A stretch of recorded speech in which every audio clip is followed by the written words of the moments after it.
Hello and welcome to Brijbala education YouTube channel. आज के इस एजुकेशनल वीडियो में बच्चों हम डिस्कस करने वाले हैं क्लास 9th के सोशल स्टडीज के history chapter socialism in Europe and the Russian revolution को। बच्चों ये इस चैप्टर का पार्ट 1 वीडियो है। अगले पार्ट के लिए आप इस वीडियो के डिस्क्रिप्शन को चेक कर सकते हैं। तो चलिए शुरू करते हैं। The age of social change हमारा पहला आर्टिकल है। देखिए पिछले हिस्ट्री के चैप्टर में हमने फ्रीडम और इक्वलिटी के आइडियाज के बारे में पढ़ा जो यूरोप में फैले फ्रेंच रेवोल्यूशन के बाद। फ्रेंच रेवोल्यूशन ने पूरे यूरोप और पूरे वर्ल्ड को नए आइडियाज से रूबरू करवाया जो थे फ्रीडम एंड इक्वलिटी। ठीक है, फ्रेंच रेवोल्यूशन ने यह दिखाया पूरे वर्ल्ड को कि सोसाइटी जिस तरीके से चल रही है उसमें बहुत बड़ा चेंज लाना कोई बड़ी बात नहीं है। सोसाइटी की स्ट्रक्चर को चेंज किया जा सकता है। 18th सेंचुरी से पहले जो सोसाइटी थी वो एस्टेट्स और ऑर्डर्स में डिवाइडेड थी और अरिस्टोक्रेसी और चर्च ही इकोनॉमिकली और सोशली सोसाइटी को कंट्रोल किया करते थे। लेकिन फ्रेंच रेवोल्यूशन के बाद इस ऑर्डर को चेंज करना पॉसिबल लगने लगा। जहां ज्यादातर कंट्रीज के लोग ये मानते थे, कॉमन मासेस ये मानती थी कि अरिस्टोक्रेट्स जो हैं, ब्यूरोक्रेट्स जो हैं, ये हमारे ऊपर शासन करते रहेंगे, हम इसमें कोई मेजर चेंज नहीं कर सकते। ये जो थिंकिंग थी ये फ्रेंच रेवोल्यूशन ने बदल दी। फ्रांस में जो सब हुआ उसने पूरे वर्ल्ड को इक्वलिटी और फ्रीडम के नए आइडियाज दिए। दुनिया के अलग अलग हिस्सों में, यूरोप और एशिया में नए आइडियाज जैसे कि इंडिविजुअल राइट्स, सोसाइटी में सोशल पावर किसके पास हो, ये डिस्कशंस होने लगी। इंडिया में राजा राम मोहन रॉय और डिरोजियो ने फ्रेंच रेवोल्यूशन की सिग्निफिकेंस लोगों को समझाई और यूरोप के बाद, रेवोल्यूशन के बाद, पोस्ट रेवोल्यूशनरी यूरोप का मतलब फ्रेंच रेवोल्यूशन के बाद यूरोप में आने वाले चेंजेस जो थे वो इंडिया में भी और वर्ल्ड के अलग अलग कंट्रीज में एक डिबेट का हिस्सा बन गए। कॉलोनीज में जो डेवलपमेंट्स हो रही थी उन्होंने भी सोसाइटीज में जो चेंज है उसको सपोर्ट किया। देखिए कॉलोनियलिज्म उन दिनों अपने पीक पे था। इंडिया भी ब्रिटिश कॉलोनी था और दुनिया के बहुत सारे जो हिस्से थे वो अलग अलग कंट्रीज के, खासकर यूरोपियन कंट्रीज की कॉलोनीज थे। तो कॉलोनीज के जो लोग थे, गुलाम देशों के जो लोग थे, उन्होंने भी इस आइडिया को जो है वो डिस्कस करना, डिबेट करना शुरू कर दिया। Not everyone in Europe however wanted a complete transformation of society. लेकिन यूरोप में सारे सोसाइटी में इतने बड़े चेंज को लेके पॉजिटिव नहीं थे, कुछ इसके खिलाफ भी थे। कुछ लोग ये कहते थे कि जो चेंज है सोसाइटी में वो जरूरी है लेकिन ये चेंज धीरे धीरे आना चाहिए। जबकि कुछ ऐसे थे जो चाहते थे कि सोसाइटी में रेडिकल चेंज आना चाहिए। रेडिकल का मतलब सोसाइटी की जो एग्जिस्टिंग स्ट्रक्चर है कि अरिस्टोक्रेट्स हमें कंट्रोल करते हैं, हमारे रिलीजियस हेड्स हमें कंट्रोल करते हैं, इसको रेडिकली चेंज, एकदम से चेंज करने की जरूरत है। तो दो तरह के माइंडसेट के लोग अभी तक हमने पढ़े हैं। एक तो रेडिकल्स थे जो सोसाइटी को पूरे तरीके से चेंज करना चाहते थे, जबकि दूसरी तरफ वो लोग थे जो चेंज के सपोर्ट में तो थे लेकिन वो चाहते थे कि जो चेंजेस हैं वो धीरे धीरे आए, ग्रेजुअली आए, ताकि सोसाइटी को एडेप्ट करने का, एडजस्ट करने का मौका मिले। रेडिकल चेंज हमें परेशान कर देंगे, ऐसा उनका मानना था। कुछ कंजर्वेटिव्स थे, कुछ लिबरल्स या रेडिकल्स थे। अब इन टर्म्स का, कंजर्वेटिव्स का, लिबरल्स का, रेडिकल्स का मीनिंग क्या है, ठीक है, और इनको सेपरेट कौन करता है, मतलब कौन कौन सी आइडियोलॉजी लिबरल्स, रेडिकल्स या कंजर्वेटिव्स अपनाते हैं और इनको आपस में लिंक क्या चीज करती हैं, यानी इनमें डिफरेंसेस क्या हैं और इनमें लिंक्स क्या हैं। ठीक है, देखिए ये जो टर्म्स हैं कंजर्वेटिव्स, लिबरल्स और रेडिकल्स, इनका मीनिंग अलग अलग टाइम्स में और अलग अलग कॉन्टेक्स्ट में, अलग अलग टॉपिक में जब इनका यूज किया जाता है तो इनके अलग अलग मीनिंग्स निकलते हैं। ठीक है, देखिए 19th सेंचुरी में जो पॉलिटिकल ट्रेडिशंस थे, जिस तरीके से पॉलिटिक्स होती थी कंट्रीज की, उसके अकॉर्डिंग हम लिबरल्स, रेडिकल्स और कंजर्वेटिव्स को डिस्कस करेंगे। ठीक है, देखिए फिर उसके बाद हम एक ऐसी हिस्टोरिकल इवेंट को डिस्कस करेंगे जिसकी वजह से सोसाइटी में रेडिकल ट्रांसफॉर्मेशन, यानी एक ज्यादा, काफी बड़ा ट्रांसफॉर्मेशन और काफी कम समय में आ सकता था। Through the revolution in Russia, socialism became one of the most significant and powerful ideas to shape society in 20th century. Russian revolution ने लोगों को सोशलिज्म से जो है इंट्रोड्यूस करवाया और सोशलिज्म जो आइडिया था वो काफ़ी फेमस होने लगा वर्ल्ड वाइड। अब आगे देखिए सोशलिज्म का मीनिंग क्या होता है। देखिए सोशलिज्म जो है ये एक ऐसी सोसाइटी होती है जिसमें लोग इकोनॉमिकली फाइनेंशियली बराबर होते हैं, सबके पास बराबर प्रॉपर्टी धन दौलत होती है। सोशलिज्म किस बात को सपोर्ट करता है? सोशलिज्म कहता है जैसे इंडिया में अगर सोशलिज्म को हम अडॉप्ट करते आज़ादी के बाद तो क्या होता, सारी प्रॉपर्टीज को सरकार जब्त कर लेती और फिर उस प्रॉपर्टी को बराबर सब में बांट देती, सारे बंदों में बराबर बराबर बांट दिया जाता। इसको कहा जाता है सोशलिज्म।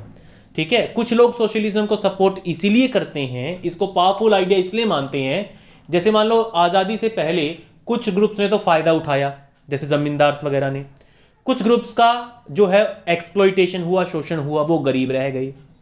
ठीक है, तो आज़ादी के बाद सबको बराबर करने के लिए सोशलिज्म एक मेथड हो सकता है जिससे फाइनेंशियल या इकोनॉमिक इक्वलिटी आ जाए लोगों में। इस तरह के जो है आइडिया को सोशलिज्म कहा जाता है।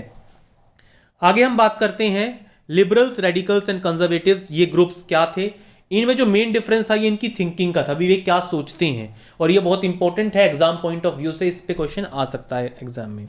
देखिए सबसे पहला जो ग्रुप था जो सोसाइटी में चेंज लाना चाहता था वो थे लिबरल्स।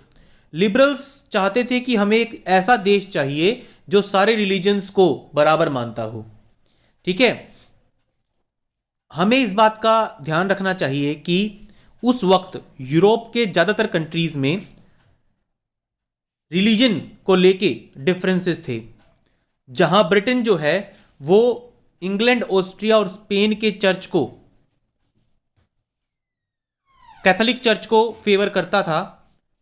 लिबरल्स जो थे वो डायनेस्टिक रूलर्स को गलत मानते थे। वो कहते थे कि देश को चलाने की सारी पावर्स रूलर्स के हाथ में, राजाओं के हाथ में नहीं होनी चाहिए, खासकर डायनेस्टिक राजाओं के हाथ में। डायनेस्टिक का मतलब पिता के बाद बेटा, बेटे के बाद पोता जो राजा बनता है, उन डायनेस्टिक रूलर्स के पास देश की बागडोर नहीं होनी चाहिए। ठीक है, लिबरल्स चाहते थे कि जो हमारी गवर्नमेंट जो है वो लोगों के राइट्स को प्रोटेक्ट करने के लिए कुछ ना कुछ कदम जरूर उठाएं। ठीक है, वो कहते थे कि किसी भी कंट्री में एक रिप्रेजेंटेटिव, इलेक्टेड और पार्लियामेंटरी फॉर्म ऑफ गवर्नमेंट होनी चाहिए, यानी देश की जो सरकार है वो देश के रहने वालों के द्वारा ही चुनी जानी चाहिए, और देश में बनने वाले जो लॉज हैं उनको इंटरप्रेट करने का काम एक वेल ट्रेन्ड जुडिशरी के हाथों में होना चाहिए। जुडिशरी, जजेस और एडवोकेट्स का जो सिस्टम होता है उसको जुडिशरी कहा जाता है। और जुडिशरी अनकंट्रोल्ड होनी चाहिए, इंडिपेंडेंट होनी चाहिए, रूलर्स और ऑफिशियल से बिल्कुल अलग होनी चाहिए। लेकिन जो ये लिबरल्स थे ये डेमोक्रेट्स नहीं थे, ये यूनिवर्सल एडल्ट फ्रेंचाइज में नहीं मानते थे। ठीक है, ये नहीं चाहते थे कि वोटिंग राइट सबको मिले। ये कहते थे कि जो प्रॉपर्टीड पर्सन्स हैं, जिनके पास प्रॉपर्टीज हैं, जो वेल्दी हैं, अमीर हैं, उनके पास वोटिंग राइट होनी चाहिए, और ये औरतों को भी वोटिंग राइट देने के हक में नहीं थे। तो ये था लिबरल्स। आपके लिबरल्स के सारे पॉइंट्स मैंने आपको बता दिए। ठीक है, आगे देखिए, इससे उलट रेडिकल्स चाहते थे कि एक ऐसा देश बनाया जाए जिसमें गवर्नमेंट मेजॉरिटी ऑफ कंट्री की पॉपुलेशन के अकॉर्डिंग चले, जैसे कि श्रीलंका में। ठीक है, वहां पे मेजोरिटेरियन गवर्नमेंट कही जा सकती है। गवर्नमेंट जो है वो सिन्हालीज की सुनते हैं, जो कि 74% के आसपास है पॉपुलेशन का। तो रेडिकल्स मानते थे कि देश में मेजॉरिटी ग्रुप की सरकार होनी चाहिए, मेजॉरिटी ग्रुप के अकॉर्डिंग डिसीजंस लिए जाने चाहिए। ठीक है, बहुत से विमेन सफराजेट मूवमेंट को सपोर्ट करते थे। ठीक है, सफराजेट मूवमेंट का मतलब होता है कि विमेन की वोटिंग को लेने की जो मूवमेंट थी, वोटिंग के अधिकार हासिल करने की जो मूवमेंट थी, उसको सपोर्ट करते थे काफी रेडिकल्स। लिबरल्स से उलट they oppose the privileges of great land owners and wealthy factory owners. इनका मानना था कि जो जमीनों के मालिक हैं, जो फैक्ट्रियों के मालिक हैं, उनको प्रिविलेजेस नहीं दी जानी चाहिए, जबकि लिबरल्स चाहते थे। लिबरल्स ने देखिए क्या कहा था कि voting right man of property के पास होने चाहिए, यानी वो अमीर आदमियों के पक्ष में थे कुछ हद तक लिबरल्स। लेकिन रेडिकल्स ये चाहते थे कि अगर वोटिंग राइट मिले तो सबको मिले और ना मिले तो किसी को भी ना मिले। वो प्राइवेट प्रॉपर्टी के खिलाफ नहीं थे, लेकिन वो कहते थे, रेडिकल्स कहते थे कि concentration of property in hands of few should not be there. वो चाहते थे कि प्रॉपर्टी इक्वली डिवाइडेड होनी चाहिए, इकोनॉमिक जस्टिस होनी चाहिए, इकोनॉमिक इक्वलिटी होनी चाहिए। ठीक है, प्राइवेट प्रॉपर्टी होनी चाहिए लेकिन वो सबके पास लगभग बराबर हो। कंजर्वेटिव्स जो थे वो लिबरल्स और रेडिकल से बिल्कुल अलग थे। फ्रेंच रेवोल्यूशन के बाद कंजर्वेटिव्स भी ये मानने लगे कि change is the law of nature, कि बदलाव की जरूरत है।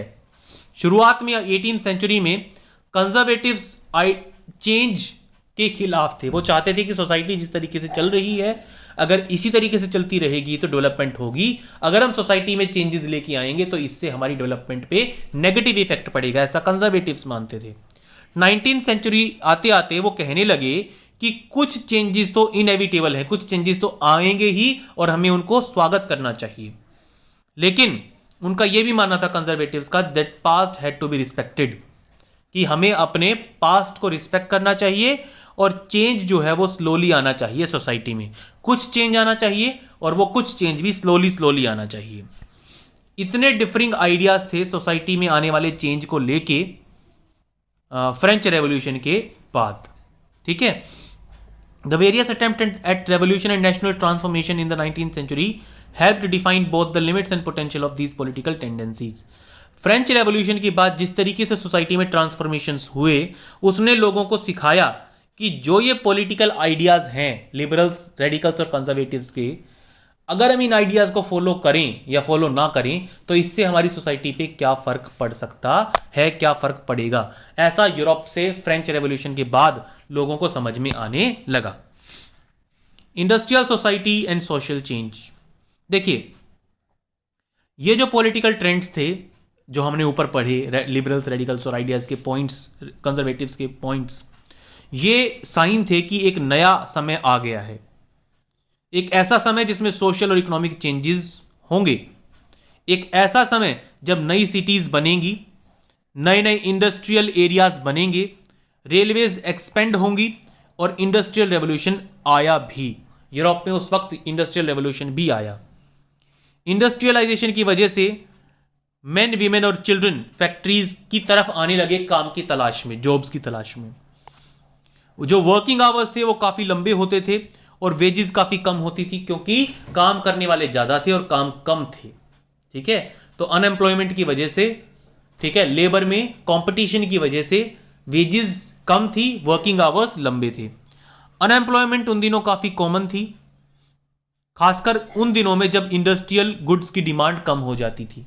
कुछ इंडस्ट्रीज ऐसी होती थी जिनके जो सामान थे वो सीजन्स के अकॉर्डिंग बिकते थे, तो जब उनकी डिमांड कम हो जाती थी तो लेबर को काम मिलना भी बंद हो जाया करता था। हाउसिंग और सैनिटेशन बहुत बड़ी प्रॉब्लम्स होने लगी। घरों का बंदोबस्त करना, साफ सफाई रखना, घरों की और घरों के बाहर जो गलियां वगैरह हैं, ड्रेनेज सिस्टम है उसकी साफ सफाई रखना एक प्रॉब्लम होने लगी क्योंकि टाउन्स में जो ग्रोथ हो रही थी वो काफी जल्दी जल्दी हो रही थी और सरकार और जो लोकल बॉडीज थी वो उसके साथ कोप अप नहीं कर पा रही थी। Liberals and radicals searched for solutions to these issues. Liberals और रेडिकल्स चाहते थे कि ये जो प्रॉब्लम्स आ रही हैं इंडस्ट्रियल रेवोल्यूशन की वजह से, इनकी कुछ सॉल्यूशंस सोचे जाने चाहिए। यहां पे देखिए इस फिगर में क्या दिखा रखा है, the London poor in mid 19th century as seen by a contemporary. ये जो है ये एक पेंटिंग है, इसमें लंदन के पुअर हाउसिंग को, एक गरीब घर को दिखाया गया है। ठीक है, उस वक्त के जो पेंटर्स थे उनमें से किसी की बनाई हुई ये रचना है। ठीक है, देखिए almost all industries were property of individuals. ज्यादातर जो इंडस्ट्रीज थी उन दिनों वो प्राइवेट इंडस्ट्रीज थी। ठीक है, उनके कुछ ना कुछ प्राइवेट मालिक थे। लिबरल्स और रेडिकल्स में से काफी लोग प्रॉपर्टी ओनर्स थे और लोगों को एम्प्लॉयमेंट देते थे। Having made their wealth through trade और industrial ventures, they felt that such effort should be encouraged.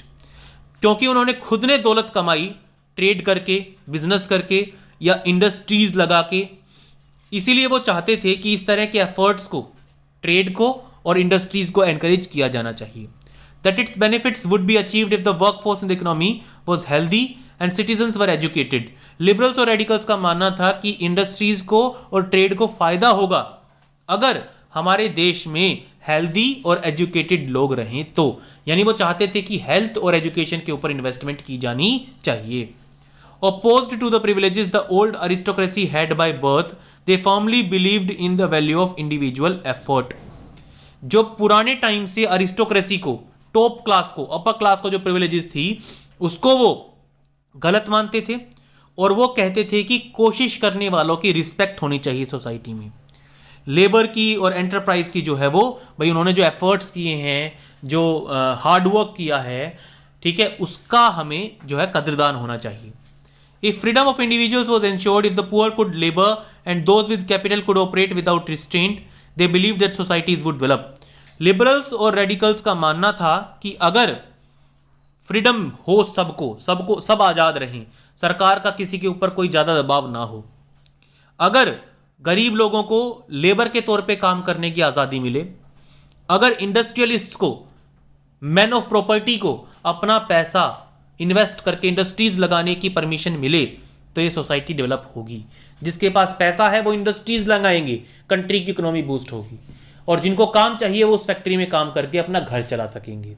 तो ऐसा लिबरल्स और रेडिकल्स का मानना था। Many working man and women who wanted changes in the world rallied around liberal and radical groups and parties in the early 19th century.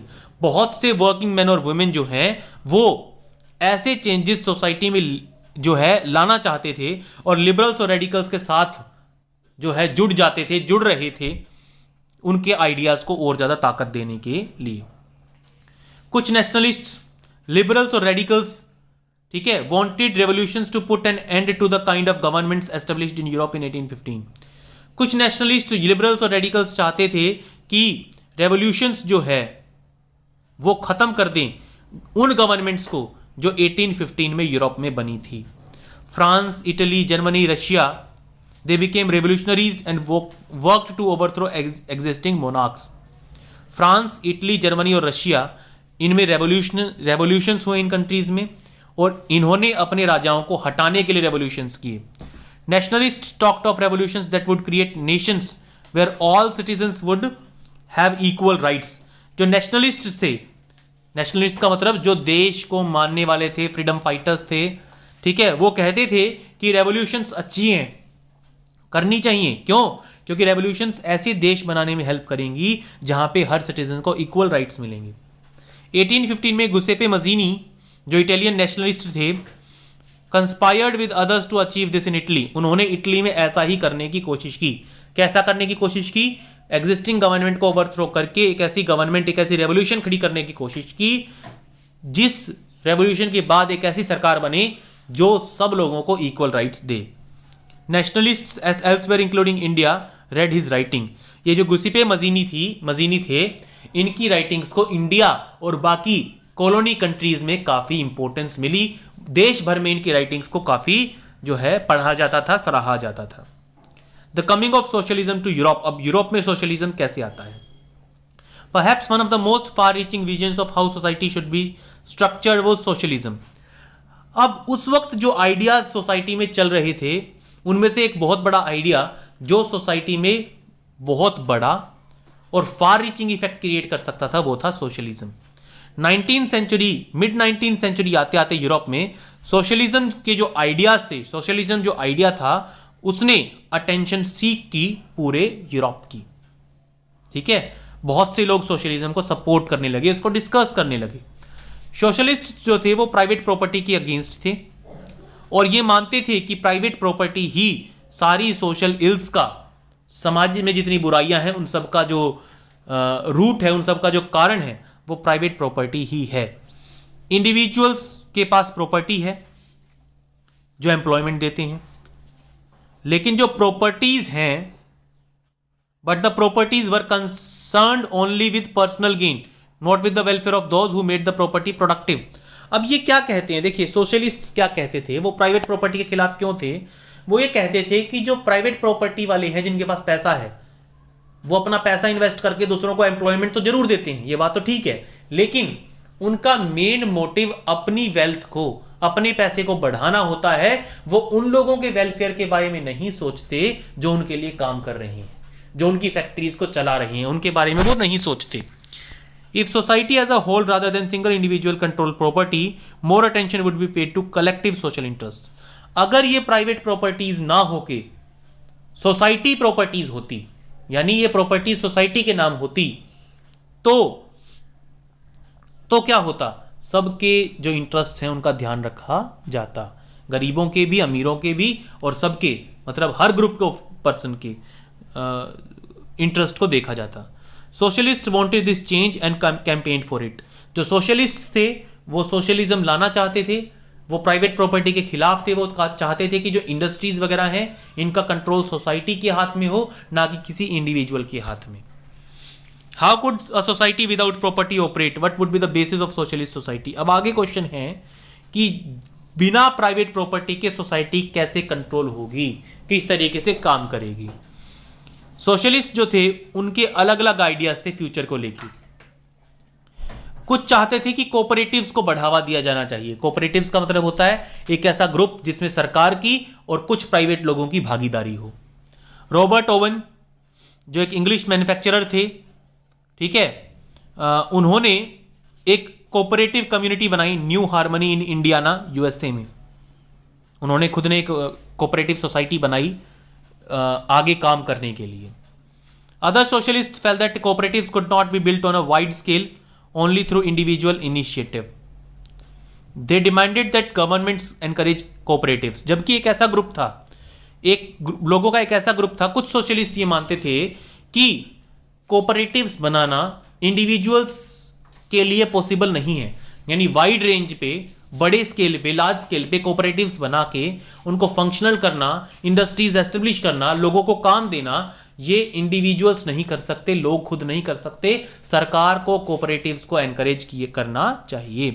France में जैसे कि Louis blank चाहते थे कि सरकार जो है वो कोऑपरेटिव्स को एनकरेज करे और कैपिटलिस्ट एंटरप्राइजेस को रिप्लेस करे। कैपिटलिस्ट का मतलब पूंजीवादी जो सिस्टम था, मतलब इंडस्ट्रीज के कुछ ही लोग मालिक थे, वही इंडस्ट्रीज को अपने हिसाब से चलाते थे। उनको हटा के उनकी इंडस्ट्रीज कोऑपरेटिव्स को दे देनी चाहिए। कोऑपरेटिव्स में कौन होगा, सरकार भी होगी और इंडिविजुअल्स भी होंगे, ठीक है। तो जहां पैसे को लेके सोच होगी इंडिविजुअल्स की, वहीं सरकार की सोच लोगों की भलाई को लेके भी होगी। तो सबके मकसद जो है वो पूरे हो सकते हैं। These cooperatives were to be associations of people who produced goods together and divided the profits according to work done by members. In cooperatives का काम होगा, पहली बात तो इन कोऑपरेटिव्स में वो लोग होंगे जो कि फैक्ट्रीज में काम कर रहे हैं, गुड्स प्रोडक्शन कर रहे हैं, और इन कोऑपरेटिव्स में ये कोऑपरेटिव्स क्या करेंगे, जो भी प्रॉफिट आएगा इंडस्ट्री का, उस प्रॉफिट को काम करने वालों के हिसाब से, किसने कितना काम किया उस हिसाब से बांट दिया जाएगा। जिसने कितने घंटे काम करे, कितने दिन काम करा, तो जितना काम किया जिसने, प्रॉफिट को उसके अकॉर्डिंग बांट दिया जाएगा। तो ये जो ग्रुप था सोशलिस्ट का ग्रुप, ये चाहता था कि जो प्रॉफिट है should be shared with workers, workers के साथ प्रॉफिट शेयर किया जाना चाहिए, ना कि उनको हल्की फुल्की वेजेस देके साइड कर देना चाहिए। कार्ल मार्क्स और फ्रेडरिक एंजल्स, इन्होंने भी अपने आइडियाज दिए, ठीक है, in the body of arguments, मतलब जो पहले से आर्ग्यूमेंट्स चल रही हैं, जो हमने प्रीवियस पैराग्राफ में डिस्कस की, इनमें कार्ल मार्क्स और फ्रेडरिक एंगल्स ने भी अपने आइडियाज डिस्कस किए। Marks argued that industrial society was capitalist. Marks कहते थे कि जो हमारी इंडस्ट्रियल सोसाइटी है वो कैपिटलिस्ट बेस्ड है, यानी कुछ पूंजीपति लोग ही इंडस्ट्रीज को कंट्रोल करते हैं, ठीक है, वो अपने हिसाब से हर चीज को चलाते हैं। Capitalist owned the capital invested in factories and the profit of capitalist was produced by workers. Karl Marx मानते थे कि कैपिटलिस्ट पैसा लगा के फैक्ट्री लगाते हैं, वर्कर्स को काम पे रखते हैं, लेकिन वर्कर्स की लाइफ को ये कैपिटलिस्ट ही, फैक्ट्री ओनर्स ही कंट्रोल कर रहे हैं। वर्कर्स की कंडीशन तब तक इंप्रूव नहीं होगी जब तक कि ये जो प्रॉफिट है ये प्राइवेट कैपिटलिस्ट के हाथ में रहेगा, तब तक वर्कर्स की सिचुएशन बेहतर नहीं होने वाली, ऐसा कार्ल मार्क्स मानते थे। वर्कर्स को मिलके कैपिटलिज्म को, कैपिटलिस्ट को ओवरथ्रो कर देना चाहिए, हटा देना चाहिए, प्राइवेट प्रॉपर्टी को खत्म कर देना चाहिए, Marx believed that to free themselves from capital exploitation, workers had to construct a radically socialist society where all property was socially controlled. Marks चाहते थे कि वर्कर्स खुद इनिशिएटिव लें, खुद कदम उठाएं और जो सोसाइटी है उसको चेंज करने की तरफ देखें, एक सोशलिस्ट सोसाइटी बनाएं जिसमें सारी प्रॉपर्टी प्राइवेट ओनर्स के हाथ में ना होके सोसाइटी के हाथ में हो, पूरी प्रॉपर्टी, फैक्ट्रीज भी. This would be a communist society, ये कम्युनिस्ट सोसाइटी होगी. He was convinced that workers would Triumph in their conflict with capitalist. वो मानते थे, कार्ल मार्क्स ये मानते थे कि अगर वर्कर्स एकजुट हो जाएं तो कैपिटलिस्ट कुछ नहीं कर सकते, उनकी फैक्ट्रियां बंद पड़ जाएंगी, चलेगी तो वर्कर्स की, ऐसा कार्ल मार्क्स मानते थे. A communist society was the natural society of future. Communist society he future है हमारा. हमारी डेवलपमेंट तभी हो सकती है अगर हम कम्युनिस्ट सोसाइटी, सोशलिस्ट सोसाइटी बनाएं तो. सपोर्ट फॉर सोशलिज्म, अब सोशलिज्म का सपोर्ट बढ़ने लगा. 1870s तक सोशलिस्ट आइडियाज जो थे वो यूरोप में फैलने लगे दूर दूर तक. सोशलिस्ट ने, अलग अलग देशों के सोशलिस्ट ने मिलके सेकेंड इंटरनेशनल के नाम से एक इंटरनेशनल बॉडी बनाई. सेकेंड इंटरनेशनल में अलग अलग देशों के सोशलिज्म को सपोर्ट करने वाले लोग थे. इंग्लैंड में जो वर्कर्स थे, जर्मनी में जो वर्कर्स थे, उन्होंने एसोसिएशंस बनानी शुरू कर दी. अब उनकी एसोसिएशन का मेन मोटिव होता था वर्कर्स के लिए बेटर लिविंग कंडीशंस और वर्किंग कंडीशंस प्रोवाइड करवाना, इंडस्ट्रियलिस्ट के ऊपर प्रेशर बना के. They set up funds to help members in time of distress. इन एसोसिएशंस ने, इंग्लैंड और जर्मनी की वर्कर एसोसिएशन ने स्पेशल फंड्स क्रिएट करने शुरू करे ताकि उन वर्कर्स की हेल्प की जाए जो प्रॉब्लम में हैं. And demanded a reduction of working hours and right to vote. ये एसोसिएशंस चाहते थे कि वर्किंग आवर्स छोटे हों और राइट टू वोट मिले वर्कर्स को. जर्मनी में इन एसोसिएशंस ने सोशल डेमोक्रेटिक पार्टी के साथ मिलकर काम किया and helped it win parliamentary seats. और सोशल डेमोक्रेटिक पार्टी ने वर्कर्स के सपोर्ट की वजह से पार्लियामेंट में मेजोरिटी हासिल की. 1905 में सोशलिस्ट्स और ट्रेड यूनियंस ने मिलकर लेबर पार्टी बनाई ब्रिटेन में और सोशलिस्ट पार्टी बनाई फ्रांस में. यानी अब देखिए क्या होने लगा, कुछ पार्टीज जो हैं वो उन ट्रेड एसोसिएशंस को सपोर्ट करने लगी जो वर्कर्स की भलाई के लिए बनाई गई थी. इससे पार्टीज को क्या फायदा मिला, उनकी सीट्स बढ़ने लगी, उनको वोट मिलने लगे. ट्रेड एसोसिएशंस का क्या फायदा हुआ, वो अपनी बात सरकार तक पहुंचा सकते थे अब और अपनी बातों को, अपनी मांगों को मनवा सकते थे. तो ऐसे ही लेबर पार्टी बनी ब्रिटेन में, सोशलिस्ट पार्टी बनी फ्रांस में. 1914 तक socialist never succeeded in forming a government in Europe. लेकिन 1914 तक पार्टीज बनी, इलेक्शंस हुई, सीट्स बढ़ी, लेकिन कभी कोई सरकार नहीं बना पाई यूरोप में. 1914 तक सोशलिस्ट लोग कभी कोई सरकार नहीं बना पाए. Represented by strong figures in parliamentary politics, their ideas did shape legislation but governments continue to be run by conservatives, radicals and liberals. जो ये सोशलिस्ट थे, ठीक है, इनके पास काफी अच्छा एग्जिस्टेंस था उस वक्त की पॉलिटिक्स में, काफी वोट बैंक था इनका. लेकिन 1914 तक जो सोसाइटी थी, जो गवर्नमेंट्स थी, वो लिबरल्स, रेडिकल्स और कंजर्वेटिव्स के हाथों में ही रही. ये इमेज है पेरिस कम्यून ऑफ 1871 की. ठीक है, इसमें एक सीन दिखाया गया कि पेरिस में मार्च और मई में एक अपराइजिंग हुई थी, एक रेवोल्यूशन हुआ था, एक विद्रोह हुआ था. ये एक ऐसा पीरियड था जब जो पेरिस की टाउन काउंसिल थी, ठीक है, उसको पीपल्स गवर्नमेंट ने हथिया लिया था, कब्जा कर लिया था. पीपल्स गवर्नमेंट में कौन कौन आते थे? Workers, ordinary people, professionals, political activist and others.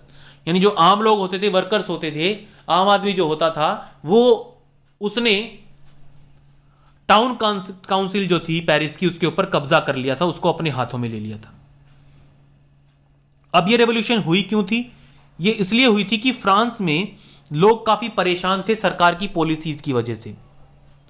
Paris commune आखिरकार गवर्नमेंट ट्रूप्स ने, सरकार की सेना ने क्रश कर दिया. लेकिन सोशलिस्ट इसको सेलिब्रेट करते हैं, इसको एक बहुत बड़ी अचीवमेंट मानते हैं. ठीक है, क्योंकि ये पहला ऐसा रेवोल्यूशन था जो सोशलिज्म के सपोर्ट में हुआ था. ठीक है, इसीलिए पेरिस कम्यून को काफी इंपॉर्टेंस दी जाती है सोशलिज्म में. इसकी दो बहुत इंपॉर्टेंट लेगेसीज हैं, दो चीजें हैं जो इसने अचीव की. पहली बात तो वर्कर्स का रेड फ्लैग काफी इंपॉर्टेंट, काफी मतलब फेमस हो गया उन दिनों. ठीक है, यही फ्लैग जो था ये कम्युनर्ड्स ने, रेवोल्यूशनरीज ने एडॉप्ट किया था पेरिस में, रेड फ्लैग अपनाया था इन्होंने।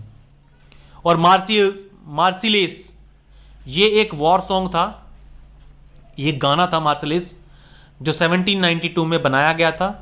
ठीक है, ये गाना था, ये गाना सिंबल बन गया रेवोल्यूशंस का, रेवोल्यूशंस अगेंस्ट कैपिटलिज्म, कैपिटलिज्म के खिलाफ जो, गवर्नमेंट्स के खिलाफ जो रेवोल्यूशन हुई, जो वर्कर रेवोल्यूशन हुई, ठीक है, उसका एक सिंबल बन गया ये गाना।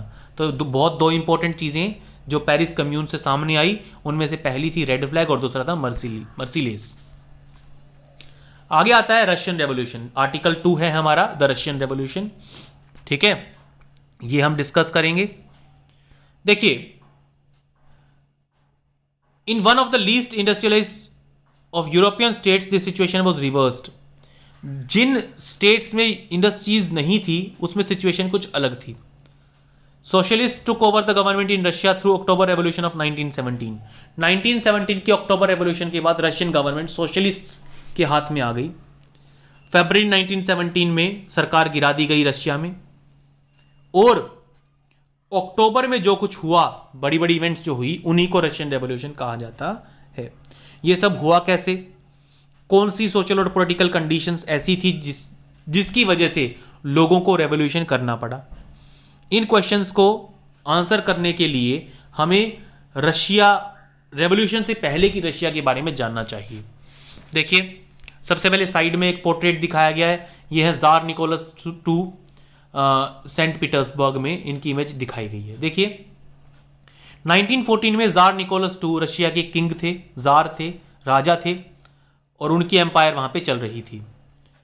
Besides the territory around Moscow the Russian empire included current day Finland, Latvia, Lithuania, Estonia, parts of Poland, Ukraine and Belarus. उस वक्त की रशियन एम्पायर में आज के फिनलैंड, लाटविया और ये सारी कंट्रीज जो बताई गई हैं सारी आती थी उस वक्त की रशियन एम्पायर में। ठीक है, ये जो एम्पायर थी रशियन एम्पायर, ये काफी बड़ी थी, पैसिफिक से लेके आज की सेंट्रल एशिया तक फैली हुई थी। ठीक है, जॉर्जिया, आर्मेनिया, अजरबैजान सब रशियन एम्पायर का ही हिस्सा हुआ करते थे। ठीक है, और जो सबसे बड़ा रिलीजन था रशियन एम्पायर का वो था ऑर्थोडॉक्स क्रिश्चियनिटी। ठीक है, जो ग्रीक ऑर्थोडॉक्स चर्च को मानता था, लेकिन एम्पायर में बहुत सारे कैथोलिक्स, प्रोटेस्टेंट्स, मुस्लिम्स और बुद्धिस्ट भी रहते थे। तो ये था रशियन रेवोल्यूशन, रशियन सोसाइटी के बारे में थोड़ा सा जो है डिटेल। देखिए, ये दिखा रखा है यहाँ पे। ठीक है, the map shows the Russian empire and the European countries at war during the first world war. First world war के दौरान जो जो कंट्रीज लड़ रही थी उन सब के बारे में यहाँ पे दिखा रखा है। सेंट्रल पावर्स कौन थी, जर्मनी और ऑस्ट्रिया। ठीक है, और एलीड पावर्स कौन कौन थी, France, Russian empire, Serbia, Montenegro, United Kingdom, ये सारी जो थी वो एलीड पावर्स थी। न्यूट्रल स्टेट्स कौन से थे, मतलब जो किसी भी साइड नहीं थे, वो स्पेन था जैसे। ठीक है, neutral state with later joined central powers, ऐसे न्यूट्रल स्टेट जो शुरू में तो न्यूट्रल्स थे लेकिन बाद में उन्होंने सेंट्रल पावर्स को, जर्मनी और ऑस्ट्रिया को ज्वाइन कर लिया। बुल्गारिया और ऑटोमन एम्पायर, इन्होंने शुरू में तो ये न्यूट्रल रहे लेकिन बाद में फर्स्ट वर्ल्ड वॉर के दौरान उन्होंने जर्मनी और ऑस्ट्रिया को सपोर्ट करना शुरू कर दिया। आगे है ये जो ग्रीन कलर के हैं, इटली जो है, ये एक ऐसा, इटली और रोमानिया, ये ऐसे स्टेट्स थे जिन्होंने एंटिटी यानी एलीड पावर्स को ज्वाइन कर लिया था बाद में। ठीक है, तो कई तरह के स्टेट्स दिखाए गए हैं। ठीक है, यानी जो वॉर था वो मेनली जर्मनी, ऑस्ट्रिया और रशिया, फ्रांस, सर्बिया, यानी ये 3 कंट्रीज एक तरफ थी और जर्मनी, ऑस्ट्रिया एक तरफ थी। ठीक है, अब कुछ देश ऐसे थे जो शुरू में न्यूट्रल रहे और बाद में भी न्यूट्रल रहे, जैसे कि स्पेन, ठीक है, अल्बेनिया, ये शुरू से लेके स्वीडन, नॉर्वे, ये शुरू से लेके लास्ट तक फर्स्ट वर्ल्ड वॉर के दौरान किसी का भी साथ नहीं दे रहे थे और लास्ट तक भी इन्होंने किसी का साथ नहीं दिया।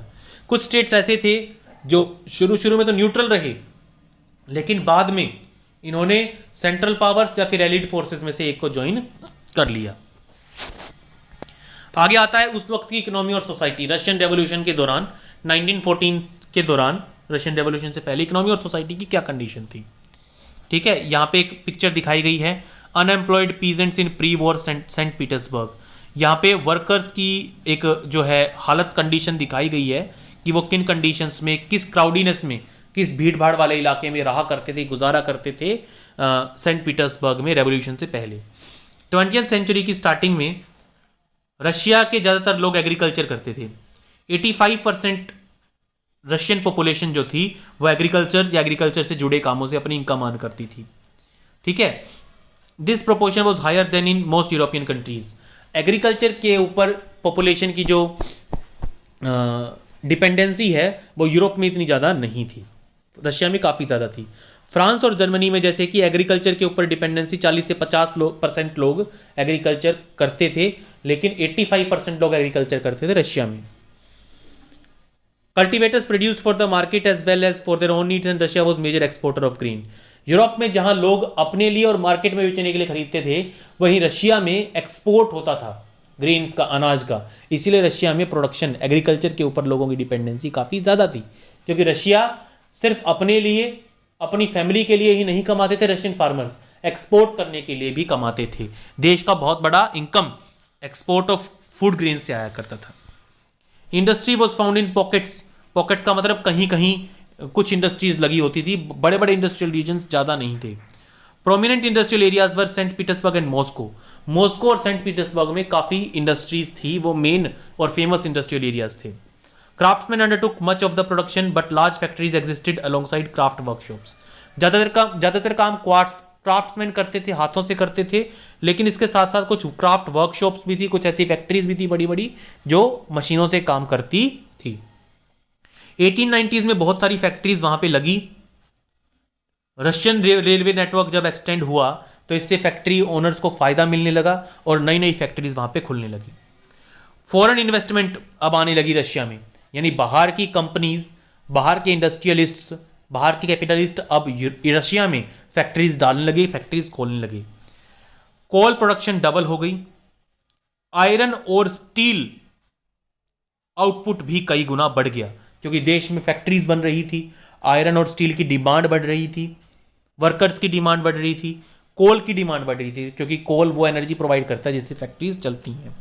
1900 आते आते कुछ एरियाज में फैक्ट्री वर्कर्स और क्राफ्ट्समैन इक्वल नंबर में हो गए, यानी 1900 आते आते वर्कर्स की संख्या इतनी बढ़ गई कि क्राफ्ट्समैन और वर्कर्स लगभग बराबर संख्या में हो गए। Most industry was private property of industrialist. ज्यादातर जो फैक्ट्रीज थी वो प्राइवेट लोगों के हाथों में थी, यूरोप की तरह। गवर्नमेंट बड़ी बड़ी फैक्ट्रीज को सुपरवाइज करती थी ताकि वहां काम करने वाले लोगों को मिनिमम वेजेस मिले और आवर्स ऑफ वर्क भी फिक्स्ड हो, यानी बड़ी बड़ी फैक्ट्रीज पे गवर्नमेंट का कंट्रोल भी होता था। लेकिन फैक्ट्री इंस्पेक्टर्स जो होते थे वो रूल्स को तोड़ने से रोक नहीं पाते थे, यानी सरकार ने फैक्ट्री इंस्पेक्टर्स रख दिए ये देखने के लिए कि फैक्ट्री में वर्कर्स का शोषण ना हो, एक्सप्लॉयटेशन ना हो, लेकिन वो फैक्ट्री इंस्पेक्टर्स भी ज्यादातर बार रूल्स को टूटने से रोक नहीं पाते थे, रूल्स को जो है वो लागू नहीं करवा पाते थे अच्छे से।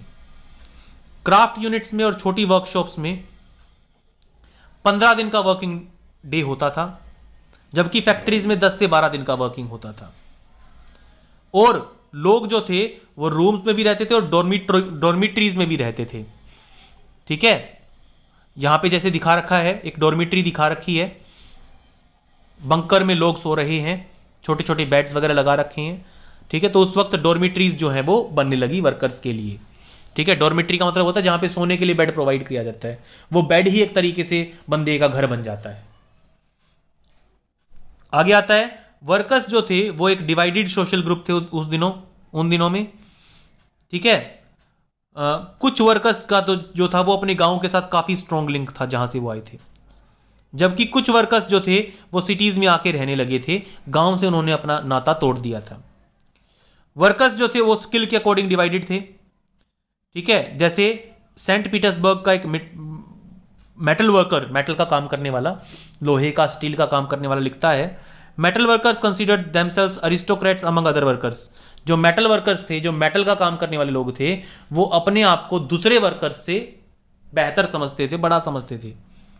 There occupations demanded more training and skill, क्योंकि मेटल वर्कर्स को ज्यादा स्किलफुल और ज्यादा ट्रेनिंग की जरूरत होती थी, इसलिए मेटल वर्कर्स अपने आप को ऊपर मानते थे बाकी कैटेगरीज से।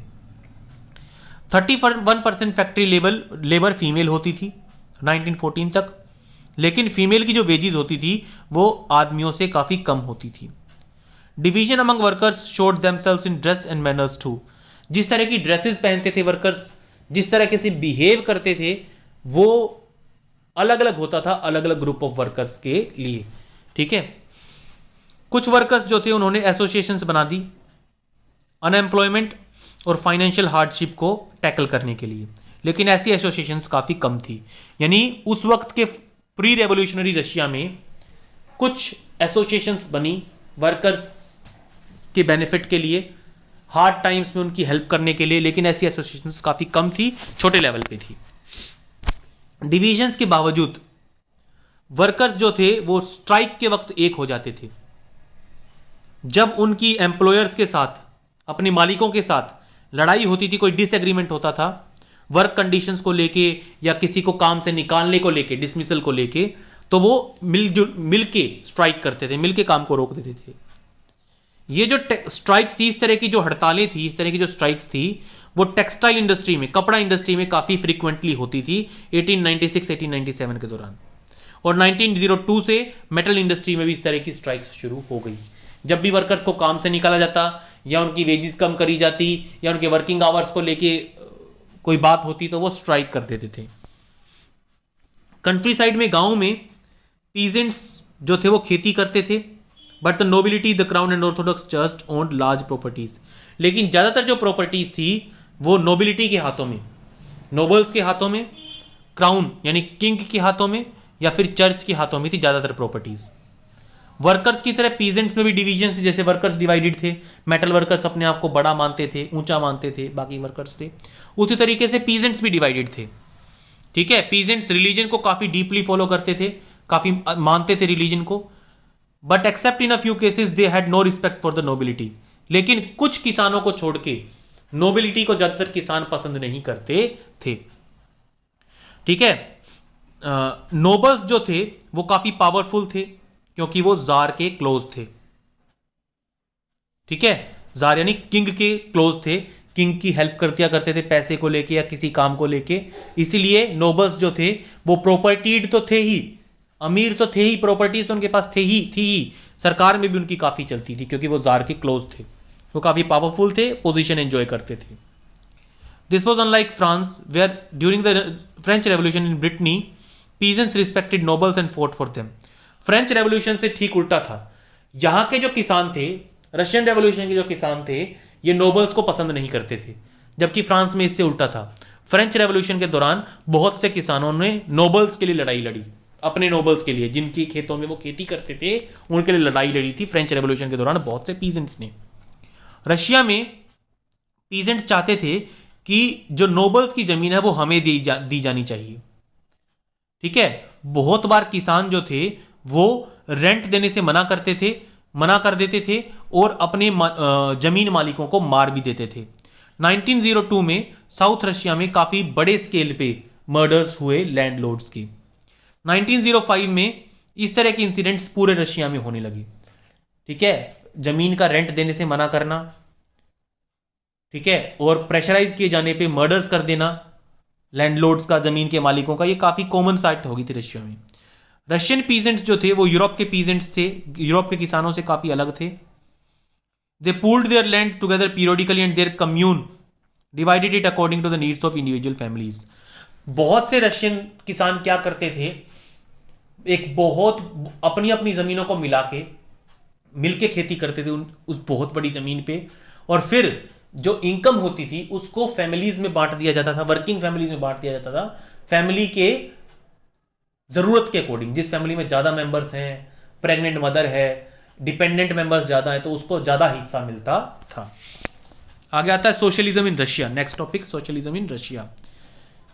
रशिया में 1914 से पहले जितनी भी पॉलिटिकल पार्टीज थी उनके ऊपर बैन था, जार ने उनको जो है वो मान्यता या रिकॉग्निशन नहीं दे रखी थी। The Russian democratic workers party 1898 में बनी थी और ये उन सोशलिस्ट लोगों ने बनाई थी जो कार्ल मार्क्स के आइडियाज को रिस्पेक्ट करते थे। गवर्नमेंट की पॉलिसी की वजह से इस पॉलिटिकल पार्टी को सोशल डेमोक्रेटिक वर्कर्स पार्टी को एक इलीगल ऑर्गेनाइजेशन माना गया, एक गैर कानूनी संस्था माना गया। इस ऑर्गेनाइजेशन ने न्यूज़पेपर निकालने शुरू कर दिए, वर्कर्स को मोबिलाइज करना शुरू कर दिया और स्ट्राइक्स करवानी शुरू कर दी, हड़तालें करवानी शुरू कर दी। कुछ रशियन सोशलिस्ट्स का मानना था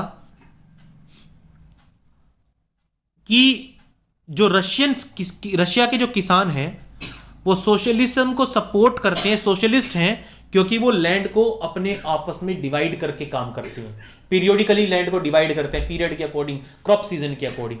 इसलिए बहुत से सोशलिस्ट, जिसमें ये सोशलिस्ट पार्टी भी आती थी, वो किसानों को मानते थे कि वो सोशलिज्म को सपोर्ट करते हैं।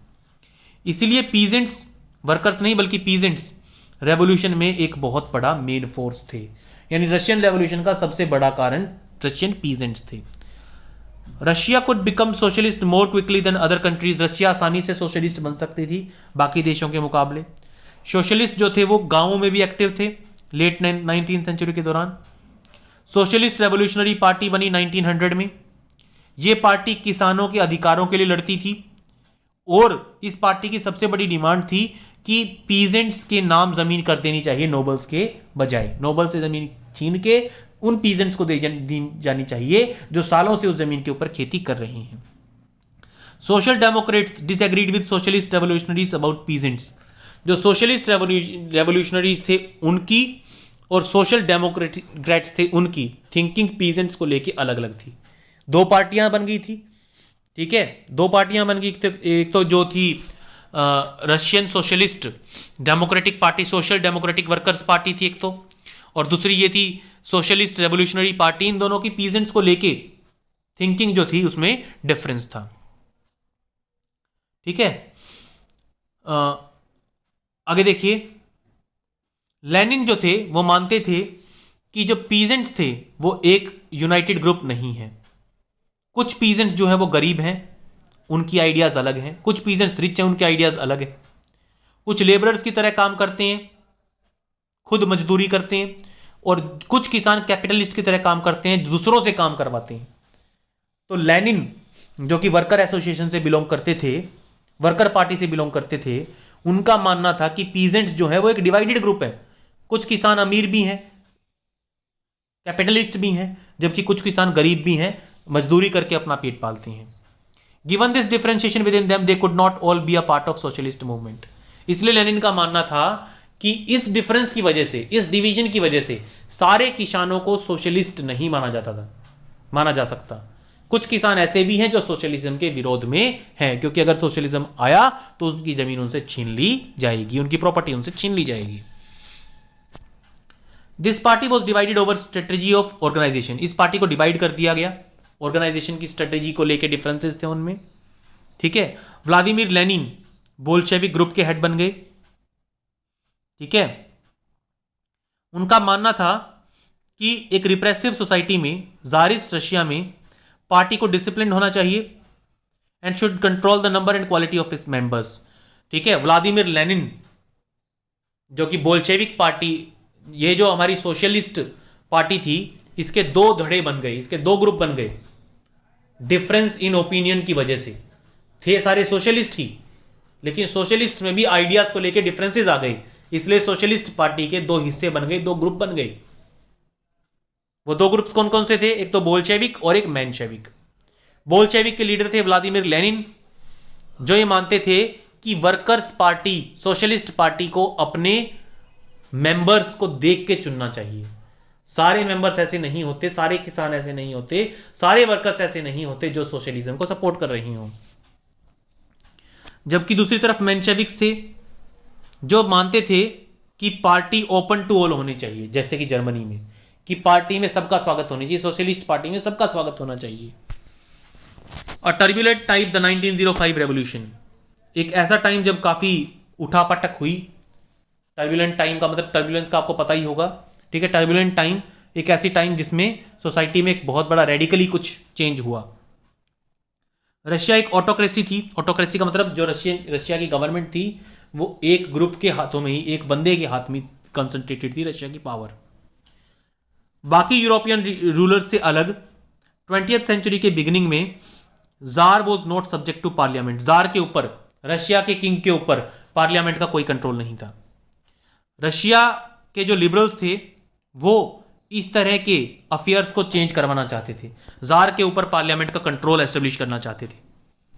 सोशल डेमोक्रेट्स और सोशलिस्ट रेवोल्यूशनरीज के साथ मिलके They worked with peasants and workers during revolution of 1905 to demand a constitution. Liberals ने मिलके, सोशलिस्ट डेमोक्रेट्स ने मिलके, सोशलिस्ट रेवोल्यूशनरीज ने मिलके, पीजेंट्स ने और वर्कर्स ने मिलके एक अभियान शुरू किया, कैंपेन शुरू किया कि रशिया में भी एक कॉन्स्टिट्यूशन बनाया जाना चाहिए और जार के ऊपर भी वो कॉन्स्टिट्यूशन लागू होना चाहिए, वो कानून लागू होना चाहिए. They were supported in the empire by nationalist. Russia के में इस आइडिया को नेशनलिस्ट ने, जैसे कि पोलैंड ने, सपोर्ट किया. In Muslim dominated areas by Jadidist who wanted modernised island to lead their societies, उन्होंने भी इसको सपोर्ट किया. 1904 में काफी बुरा साल था रशियन वर्कर्स के लिए.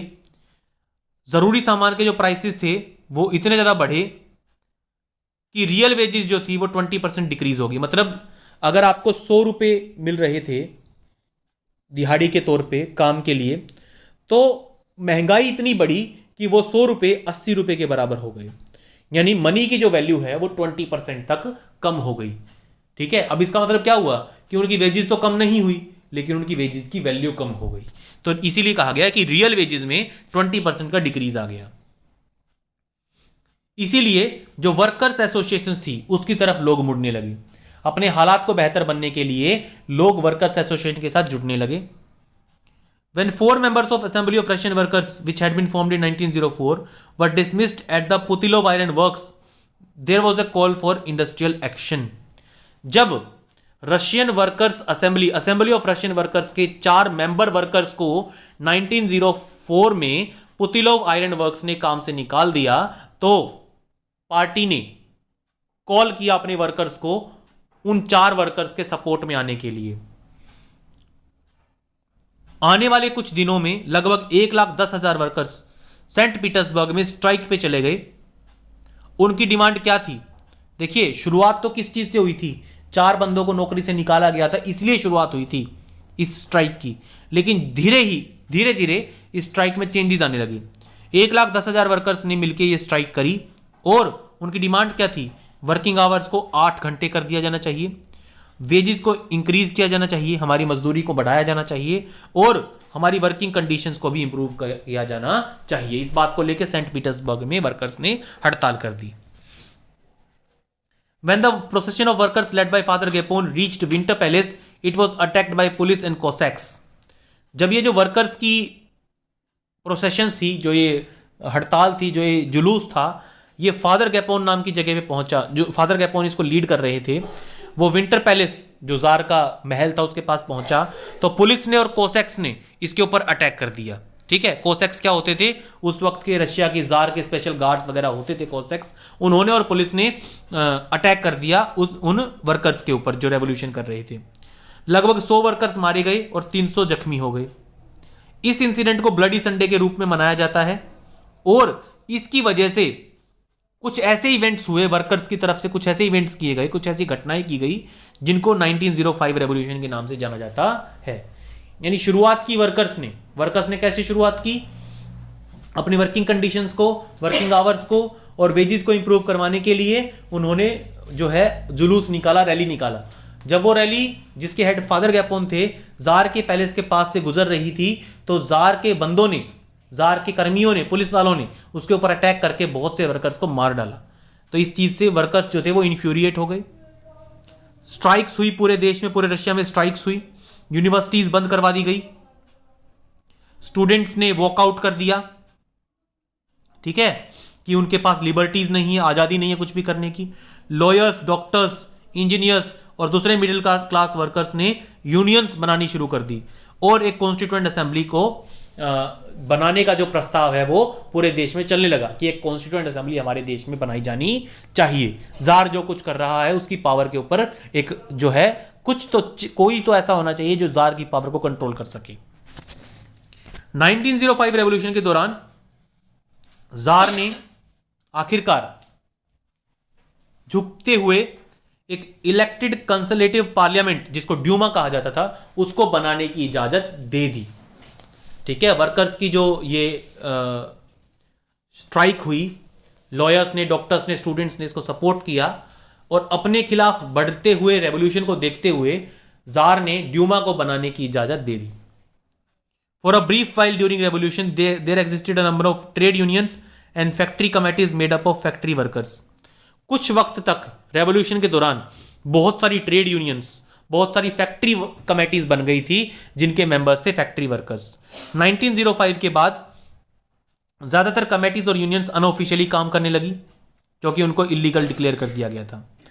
पॉलिटिकल एक्टिविटी के ऊपर रिस्ट्रिक्शंस लगा दी गई, भाई कोई भी पॉलिटिक्स नहीं कर सकता था, मतलब पार्लियामेंट तो बना दिया गया लेकिन पॉलिटिकल एक्टिविटी के ऊपर रिस्ट्रिक्शंस थी। जार ने पहली बार बने हुए ड्यूमा को 75 डेज के अंदर ही डिसॉल्व कर दिया, खत्म कर दिया, और सेकेंड ड्यूमा को दोबारा इलेक्ट करवाया, दोबारा एक दूसरा पार्लियामेंटरी बॉडी बनवाई 3 महीने के अंदर अंदर। ठीक है, क्योंकि वो चाहता था, जार चाहता था कि उसकी अथॉरिटी, उसकी पावर के ऊपर कोई कमी नहीं आए, उसको कोई क्वेश्चन करने वाला ना हो। तो फर्स्ट ड्यूमा ने उसकी बात, उसकी क्वेश्चन करना शुरू कर दिया था उसकी पावर को, इसीलिए उसने उस ड्यूमा को हटा दिया, डिसमिस कर दिया और दूसरा ड्यूमा सेलेक्ट किया। ठीक है, ही चेंज द वोटिंग लॉज, उसने वोटिंग लॉज को भी चेंज कर दिया। ठीक है, और फिर एक थर्ड ड्यूमा बनवाया जिसमें ज्यादातर कंजर्वेटिव पॉलिटिशियंस थे। अब कंजर्वेटिव हमने पढ़ा लेसन की स्टार्टिंग में, कंजर्वेटिव्स वो लोग थे जो सोसाइटी में आने वाले चेंज के खिलाफ थे। तो कंजर्वेटिव्स को लेके, अपने सपोर्टर्स को लेके उसने एक थर्ड ड्यूमा बनाया। लिबरल्स और रेवोल्यूशनरीज को उस ड्यूमा से अलग रखा, यानी एक तरीके से जिस चीज को लेके रेवोल्यूशन हुआ था शुरू में तो उसने वो चीज मान ली 1905 का जो रेवोल्यूशन हुआ था, लेकिन बाद में जार ने उस ड्यूमा को डिसॉल्व कर दिया जो वर्कर्स को सपोर्ट कर रही थी, और एक ऐसा ड्यूमा बनाया जो जार को सपोर्ट करता था। The first world war and the Russian empire. अब फर्स्ट वर्ल्ड वॉर का क्या इंपैक्ट हुआ रशियन एम्पायर पे? 1914 में 2 यूरोपियन अलायंसेस के बीच में वॉर हुआ। ठीक है, एक तरफ थे सेंट्रल पावर्स जिसमें जर्मनी, ऑस्ट्रिया और टर्की आते थे, दूसरी तरफ थे एलीड फोर्सेस, ठीक है, जिसमें फ्रांस, ब्रिटेन एंड रशिया आते थे। बाद में इसमें इटली और रोमानिया भी जुड़ गए थे। Each country had a global empire and the war was fought outside Europe as well as in Europe. अब ये जो लड़ाई थी इसका मेन जो गढ़ था, मेन जो कंसंट्रेशन था वो यूरोप था, लेकिन यूरोप के बाहर भी ये लड़ाई काफी इफेक्ट डाल रही थी। इसी को फर्स्ट वर्ल्ड वॉर कहा जाता है, इसीलिए इसको फर्स्ट वर्ल्ड वॉर कहा जाता है। ठीक है, यहां पे रशियन सोल्जर्स दिखाए गए हैं जिन्होंने फर्स्ट वर्ल्ड वॉर में पार्टिसिपेट किया था। ठीक है, जो इंपीरियल रशियन आर्मी थी उसको रशियन स्टीम रोलर कहा जाता था। ठीक है, ये उस वक्त की दुनिया की सबसे बड़ी आर्मी थी। ठीक है, जब इस रशियन आर्मी ने अपनी लॉयल्टी को चेंज किया, जब इसने जार को छोड़ के रेवोल्यूशनरीज को सपोर्ट करना शुरू कर दिया, तब जार को अपने देश को कंट्रोल करने में प्रॉब्लम आने लगी और उसको अपनी सत्ता जो है वो गंवानी पड़ी, इसी मिलिट्री की वजह से, इसी आर्मी की वजह से। देखिए, रशिया में शुरू में तो ये जो वॉर था, फर्स्ट वर्ल्ड वॉर था, वो काफी पॉपुलर था। ठीक है, लोग जार निकोलस II के आसपास उसको लेके रैली कर रहे थे, लेकिन जैसे जैसे वॉर कंटिन्यू हुआ, जार जो थे वो अपने डिसीजंस को लेके ड्यूमा को कंसल्ट नहीं करते थे। ठीक है, उसका सपोर्ट कम हो गया, एंटी जर्मन सेंटिमेंट्स बढ़ने लगे। ठीक है, जैसे कि सेंट पीटर्सबर्ग का नाम बदल के पेट्रोग्रेड कर दिया गया क्योंकि सेंट पीटर्सबर्ग एक जर्मन नेम था। जारीना, जार की जो वाइफ थी जारीना, अलेक्जेंड्रा जर्मन, जो कि जर्मन ओरिजिन्स की थी, and poor advisers especially a monk called Rasputin made the autocracy unpopular. ठीक है, जो ऑटोक्रेसी थी, जो किंगशिप थी, जो जार था, जार के जो क्लोज्ड वंस थे, वो सारे अनपॉपुलर होने लगे फर्स्ट वर्ल्ड वॉर के दौरान रशिया में। ठीक है, first world war eastern front पे जो लड़ा जा रहा था और वेस्टर्न फ्रंट पे जो लड़ा जा रहा था वो अलग अलग था। वेस्ट में आर्मीज जो थे, वेस्ट में किस तरीके से लड़ाई चल रही थी? देखिए, फर्स्ट वर्ल्ड वॉर जो था वो कई फ्रंट्स पे लड़ा जा रहा था, कई जगहों पे सेनाओं में आपस में लड़ाई हो रही थी, कई जगहों पे हो रही थी, कई तरीकों से हो रही थी लड़ाइयां आपस में। ठीक है, वेस्ट में आर्मीज जो थे वो ईस्टर्न फ्रांस के आसपास लड़ाई लड़ रहे थे। ईस्ट में आर्मीज जो थी वो काफी आगे तक बढ़ चुकी थी और काफी बड़ी संख्या में कैजुअलिटीज हो रही थी, काफी बड़ी संख्या में सोल्जर्स जो थे वो मर रहे थे या फिर उनको चोटें लग रही थी। Defeats were shocking and demoralising, जो डिफीट्स हुई, जो हार हुई फर्स्ट वर्ल्ड वॉर के दौरान, वो काफी शॉकिंग थी और उन देशों को काफी नुकसान सहन करना पड़ा जो हार रहे थे। रशिया की जो आर्मी थी वो जर्मनी और ऑस्ट्रिया में काफी बुरी तरह से हारी 1914 और 1916 के दौरान। 70 लाख से भी ज्यादा कैजुअलिटीज हो गई थी रशिया में 1917 तक आते आते। As they retreated the Russian army destroyed crops and buildings to prevent the enemy from being able to live off the land. जैसे जैसे रशियन आर्मी वापिस जाने लगी अपनी हार को देखते हुए, उसने अपने रास्ते में आने वाली क्रॉप्स और बिल्डिंग्स को डिस्ट्रॉय करना शुरू कर दिया, ताकि जो जमीन रशिया से हथिया ली गई है उसके ऊपर जर्मनी अच्छे से राज ना कर पाए, अच्छे से ना रह पाए। The destruction of crops and buildings led to over 3 million refugees in Russia. इस क्रॉप्स के डिस्ट्रक्शन की वजह से, बिल्डिंग्स के तबाह होने की वजह से लगभग 30 लाख लोग रिफ्यूजी बन गए रशिया में। The situation discredit the government and the jar. इस वजह से इस चीज का जो जिम्मेदार था वो जार को और सरकार को माना गया। सोल्जर्स जो थे वो ऐसी लड़ाई का हिस्सा नहीं बनना चाहते थे जिसमें उन्हीं के लोगों का नुकसान हो रहा हो, इसीलिए उस वक्त जार और उसकी गवर्नमेंट काफी अनपॉपुलर हो गई। इस लड़ाई का काफी सीवियर इंपैक्ट हुआ इंडस्ट्री पे। रशिया में इंडस्ट्रीज पहले ही कम थी, ठीक है। दूसरी तरफ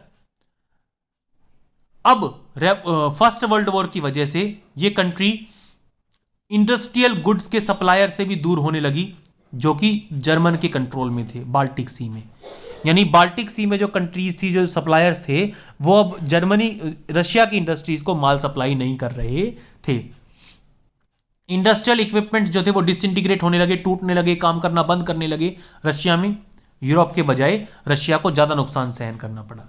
1916 तक रेलवे लाइंस भी ब्रेक डाउन होने लगी, उनका भी नुकसान होने लगा, काम करना बंद करने लगी। Able bodied man were called up to the war. किस वजह से ऐसा हुआ? जो हेल्दी बंदे थे, एबल बॉडीड का मतलब जो लड़ाई लड़ सकते थे, उनको लड़ाई में बुला लिया गया, जिसकी वजह से लेबर की शॉर्टेज हो गई रशिया में। छोटी छोटी जो वर्कशॉप्स थी जिसमें एसेंशियल्स का मतलब जरूरी सामान जैसे ब्रेड वगैरह जो बनते थे, उनको बंद करना पड़ा। क्यों? क्योंकि काम करने वालों को तो लड़ाई के लिए बुला लिया गया था, काम करने वाले बचे नहीं थे, इसलिए एसेंशियल्स आइटम्स की जो डिमांड थी वो बढ़ गई और प्रोडक्शन घट गई। Large supplies of grains were sent to feed the army. काफी बड़ी संख्या में अनाज आर्मी के लिए भेजा जाने लगा, इसीलिए शहर के लोगों को ब्रेड और आटे की कमी होने लगी। 1916 आते आते ब्रेड शॉप्स पे दंगे होने लगे, क्योंकि ब्रेड की काफी कमी थी, काफी महंगा हो रहा था। अब आगे हमारा टॉपिक है the February revolution in Petrograd. Petrograd is the new name given to Saint Petersburg. ये हम डिस्कस करेंगे इस लेसन के पार्ट 2 वीडियो में। बच्चों, अगर आप इस चैनल पे नए हैं, अब तक आपने सब्सक्राइब नहीं किया है, तो प्लीज चैनल को सब्सक्राइब जरूर करें, वीडियो को लाइक करें, कमेंट में अपने ओपिनियंस जरूर दें। और अगर आप अलग अलग सब्जेक्ट्स के कंटेंट को देखना चाहते हैं तो आप इस वीडियो के डिस्क्रिप्शन को जरूर चेक करें, वहां हमने अलग अलग सब्जेक्ट्स के चैप्टर्स, एक्सप्लेनेशंस और बाकी आप लोगों के लिए जो यूजफुल कंटेंट है वो डाल रखा है प्लेलिस्ट के रूप में। एक बार आप वीडियो के डिस्क्रिप्शन को जरूर से जरूर चेक करें। Thank you everyone.